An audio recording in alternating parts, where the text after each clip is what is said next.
I've been avoiding this video for a while. At the beginning of this year, I released a video called 12 Questions for Progressives, in which I outlined 12 outstanding questions that I thought the modern progressive movement, in particular the modern academic progressive movement, had failed to answer in previous years, and needed to answer before anyone who was not progressive took them seriously, or could even understand how to compromise with them. Now, I think two things that I didn't expect happened.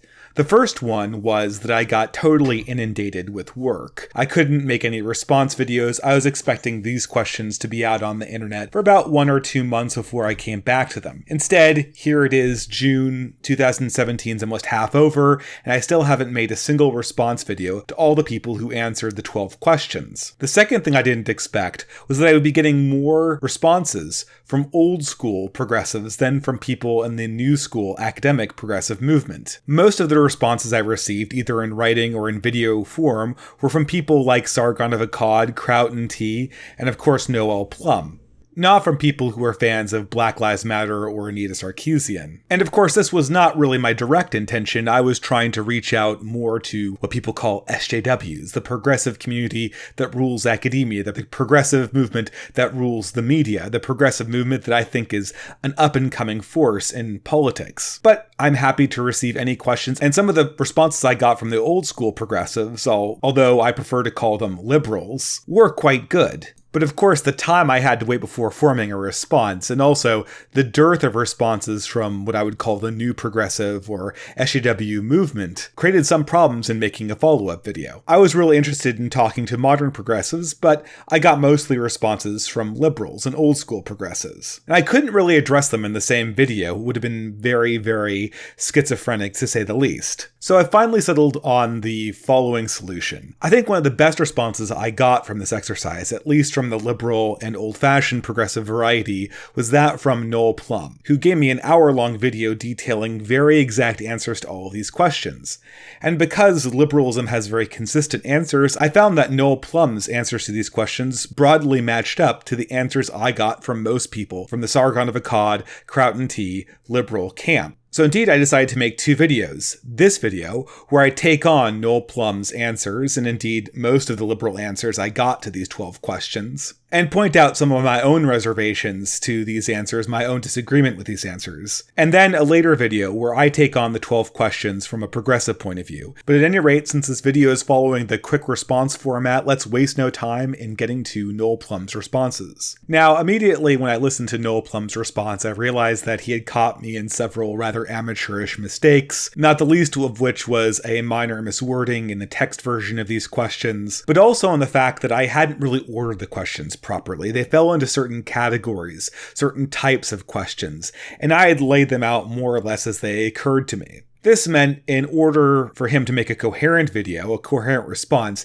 he had to reorder them and not just go 1, 2, 3, 4, 5, 6. And I think this is fine. The way Noel Plum answered the questions was more or less how they probably should have been asked. But in keeping with his idea of grouping the questions into categories where they make the most sense to be answered together, I'm going to look at his response to my 12 questions in a similar way.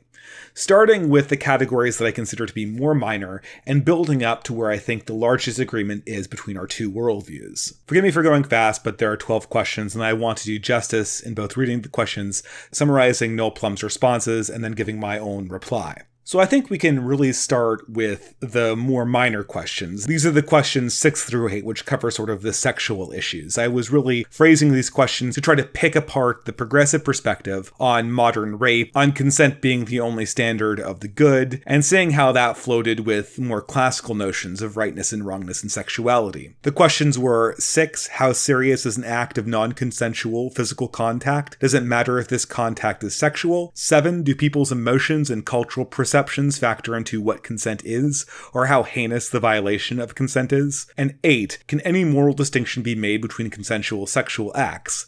If so, can stigma be legitimately brought by society against some sexual behavior? Now, I have to confess, out of all Noel Plum's responses, I understood this one the least, or his set of responses for these questions. For question 6, Noel Plum responds that most of these standards are more or less cultural. Indeed, if we go to other cultures, especially cultures that exist in a sort of hunter or gatherer context, you can see that consent matters a lot less when it comes to sexual contact. So at first it seems like Noel Plum is doing the total cultural relativist take on this question. What our perceptions of rape are essentially cultural. But that sort of begs a primary question here, which is, if our understandings of rape are totally cultural and there's no sort of discernible harm that comes from them except for what our culture encourages us to feel, then how do we justify essentially destroying people's lives over an accusation of rape? Especially accusations of date rape, where it's oftentimes very hard to discern what actually happened based on one person's testimony versus another's. I mean, presumably, Noel Plum does not feel the same way about murder. He does not think that murder's harm is totally contextual to the culture.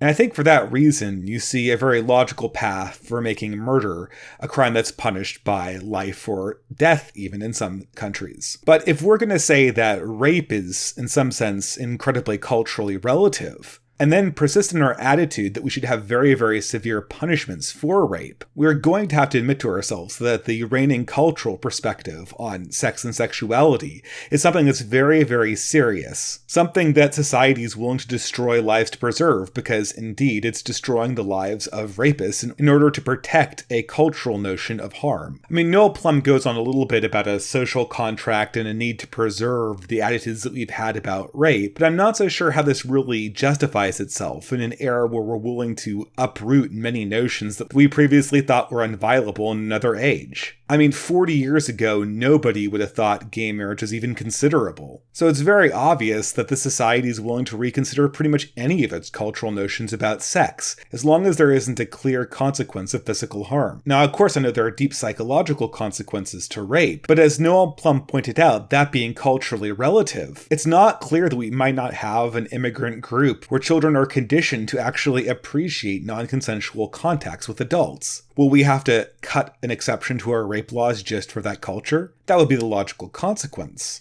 And so you see a little bit of a problem here. But I think Noel Plum tries to escape from this by saying that the reigning culture has some sort of sacred place in society. It's kept in its position by a social contract that's expected to fulfill. But I guess this understanding is immediately confused with his answer to question number 8, where I sort of indirectly make reference to bestiality. Because when he answers this question, he says that essentially any hang-ups we have about consensual sex that doesn't cause harm are really just cultural artifacts left over from a religious time, and that they shouldn't be given pride of place, regardless of the fact that our reigning culture has considered those acts to be heinous in the past. So at this point, a listener has to wonder whether cultural understandings of rape are going to reign supreme if more fundamental notions of rightness and human sexuality can just be tossed out of the window. Because in a multicultural society, a society that's obsessed with Baroque sexualities, and a society that's quickly discarding all of its previous Christian values, it's very, very hard to see where you're going to stand in terms of preserving the notions that you like. It's been very, very clear in the past year at least that immigrants from the Middle East have a very, very different attitude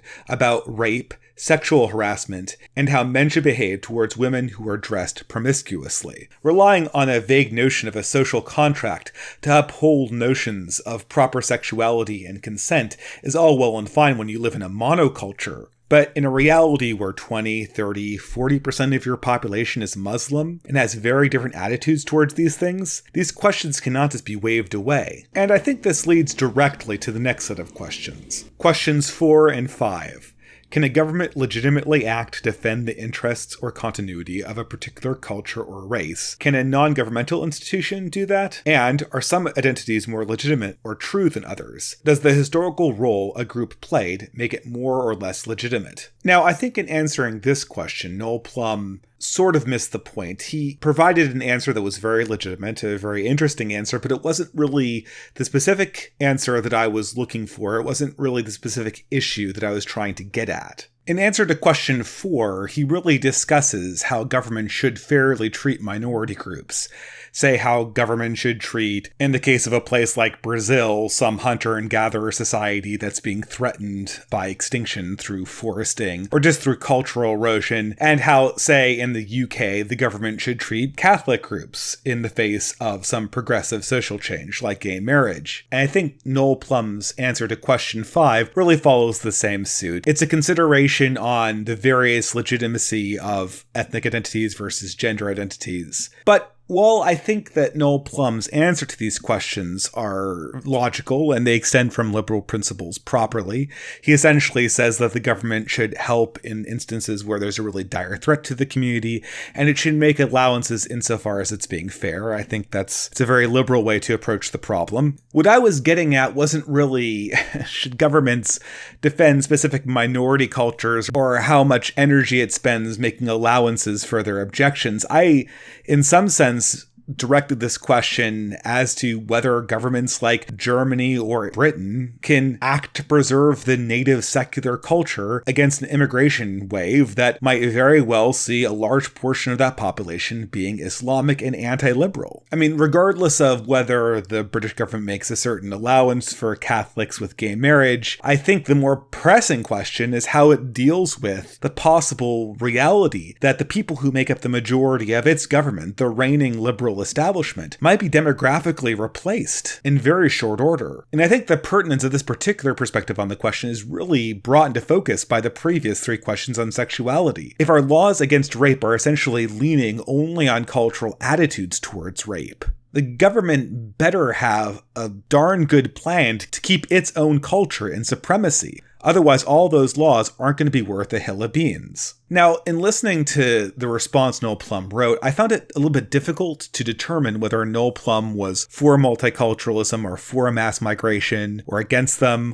or perhaps for mass migration but for heavy assimilation and against some of the more radical notions of multiculturalism. But at any rate, there really only appear to be 2 solutions to the problem of demographic displacement of the dominant culture in Britain today. The first potential solution is heavy efforts at assimilation, heavy efforts through education to strip people of their native culture and inculcate them with a native culture, with a liberal culture, with a secular culture, dare I say, even a Christianized culture. The other solution is just to end mass migration full stop and essentially make a radical turn in the nation's immigration policy. Now, I understand that there is a huge difference between the kind of progressives that Noel Plum and Sargon of Akkad are and the kind of progressives, say, that Christy Winters, Steve Shives, and Anita Sarkeesian are. But examining either of these 2 solutions, aggressive, coercive assimilation or a complete reversal of immigration policy in the West, neither of those 2 policies has any place in contemporary progressive parties,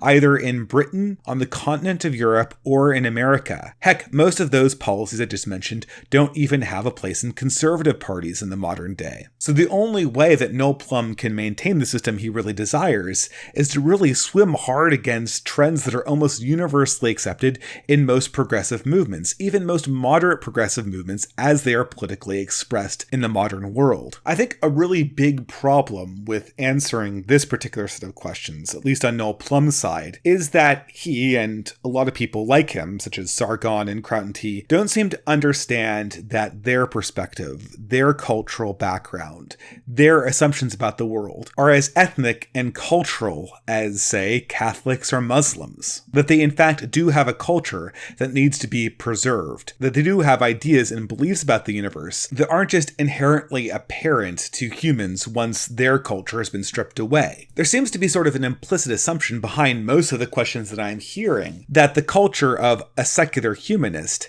is somehow a default state of humanity, something that occurs when culture ceases to exist, and not a cultural position itself. And I think this goes a long way in explaining Noel Plum's answer, at least in this particular set of questions. And I suppose this observation brings me to the penultimate set of questions, those about ideology and the modern university, ideology, and modern progressive institutions. These questions are 11 and 12, Is ideological bias a problem in publicly funded spaces like universities? What about monopolistic social media? And for people who disagree with these progressive responses, why should they tolerate progressive cultural hegemony in cultural spaces?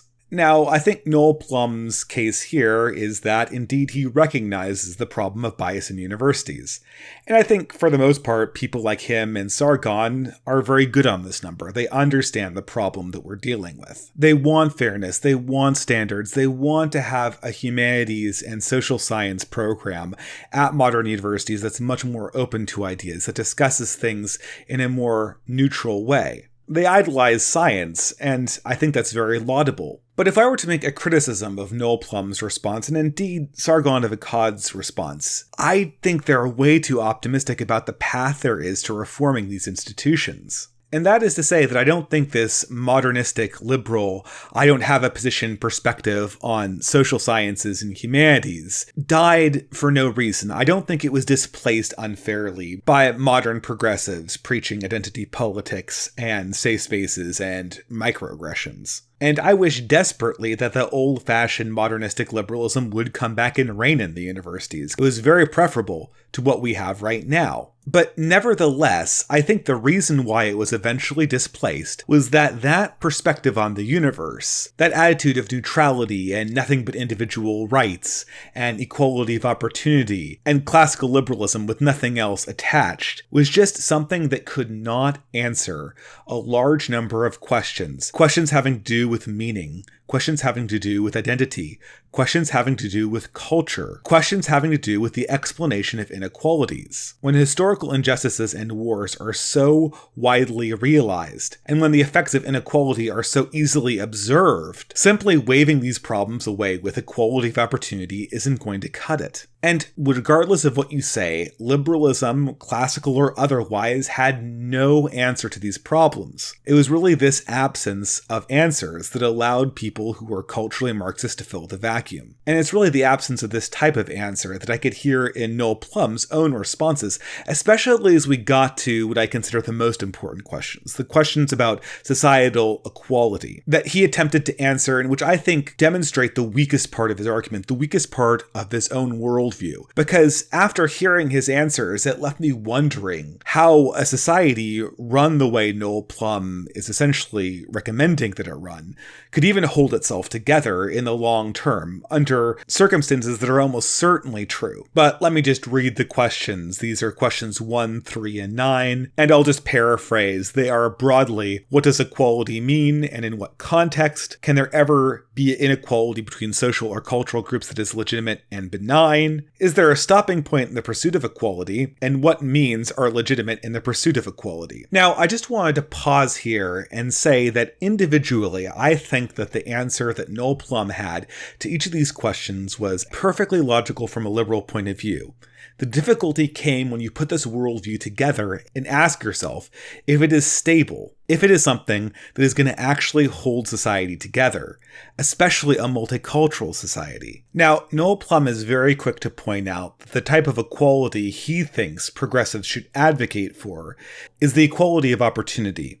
The idea that the government should guarantee a certain base starting line that is more or less equal across all parties, and that the government should also attempt to make that basic starting line as good as possible, sort of increase the standard of living. And I think broadly, very few people in our modern society would disagree with this. This is a popular view among both progressives, liberals, and many conservatives. But as laudable as this goal is, as he began answering questions, I felt that I could see a lot of holes opening up that would really collapse this theory in practice. I could see this almost immediately in Noel Plum's answer to the question about whether inequality between cultural or social groups could ever be benign or legitimate. Because here he admitted that there might indeed be large differences in the behavioral patterns of racial and cultural groups. Possibly genetic, possibly sociological, but at any rate, we should have no expectation that they perform similarly, or even achieve in a similar fashion. But at this point, and with this realization, I think the whole apparatus just threatens to collapse in on itself. There is some assumption on his part that must involve either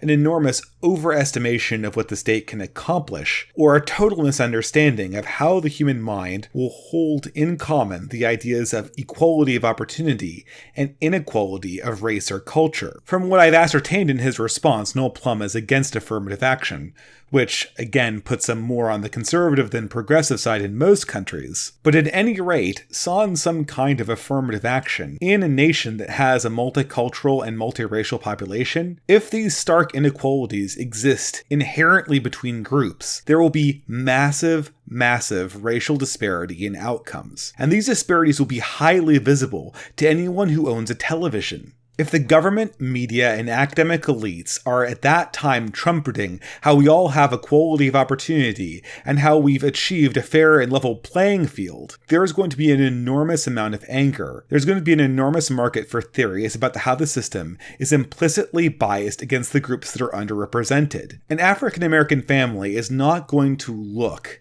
at a university faculty that is 99% white and Asian and conclude that African Americans just weren't trying hard enough because they had equal opportunity. To tell them otherwise, to tell them that their culture prohibited them from achieving the same level that other cultures were able to achieve, would essentially be to saw in half the notion of equality that we've been promoting for 50 years now.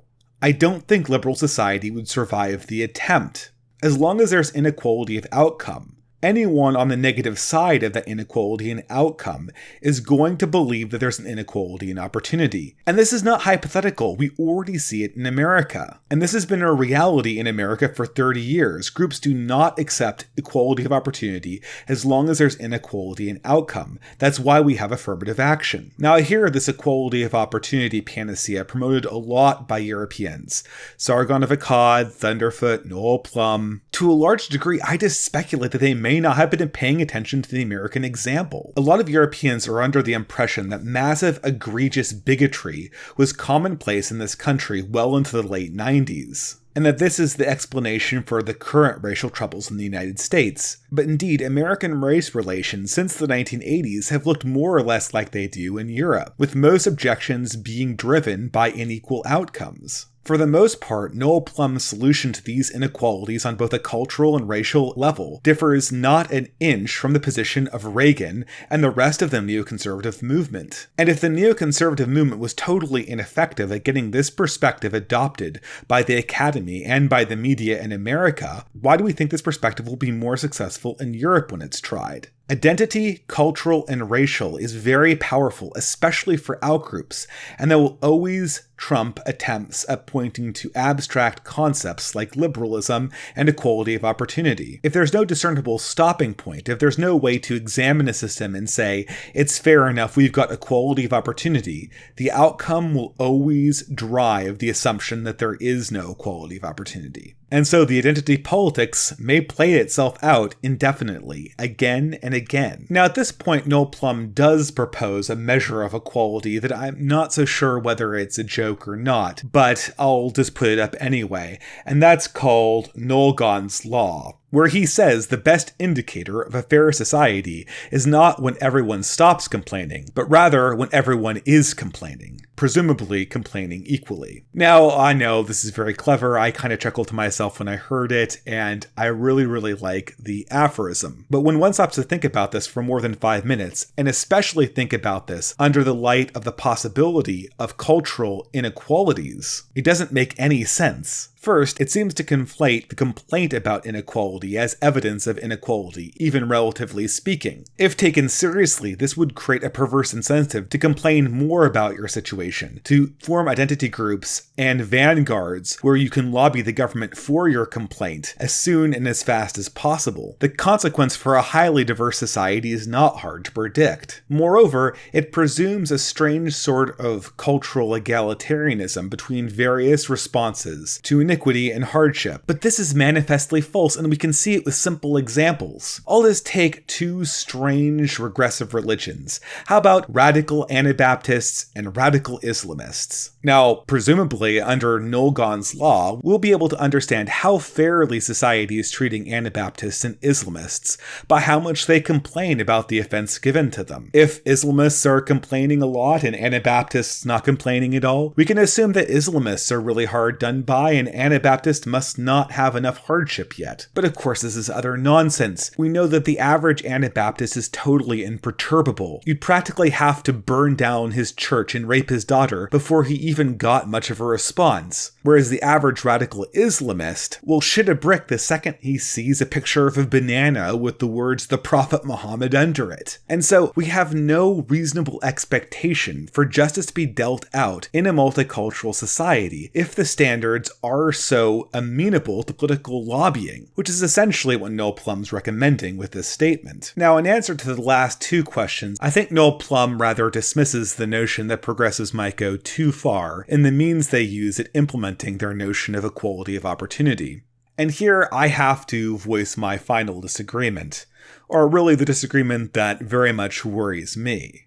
Although Noel Plum is very laudable in how he defends liberalism, he seems to really not understand the power of identity, the fact that he has a cultural identity, and the insufficiency of talking about mere equality of opportunity when large cultural inequalities and racial inequalities are exposed in society. As such, I think Noel Plum's ideas on how he's going to achieve this equality of opportunity are naturally going to be ineffective. So as we continue to try to implement these policies, and they continue to fail to provide the equality or the assurances of equality that people desire, what will the response be? And this is what really worries me, in the light of a society that is perpetually unequal, with people increasingly unhappy about the displacement of their own cultural groups. What will progressives in power turn to? If all means of the state are open to them, if there's no stopping point, there's a lot of room for bad things to happen. They'll be looking for scapegoats. They'll be looking for new and bizarre ways to fit everyone into a Procrustean bed. And if the history of the 20th century isn't evidence of that, I'm not so sure what would convince you. And so I have to leave it here. Indeed, like Sargon, I very much admire Noel Plum's commitment to liberalism, but I question whether he's really taken into consideration the whole picture. The blind spots, even some of the blind spots he himself admits to, are so large that they could swallow up society in the next 20 years. I'm not even so sure if there is a liberal solution to this problem. I'm beginning to suspect that there almost certainly isn't. At any rate, I'll have to close the video. Although I didn't get to everyone's responses, I hope that this answer to Noel Plum's questions satisfied most of the liberal progressive viewers who submitted answers to the 12 questions. And I'll be back later with my speculations as to how an SJW or modern progressive would reply to the same 12 queries. At any rate, have a wonderful night.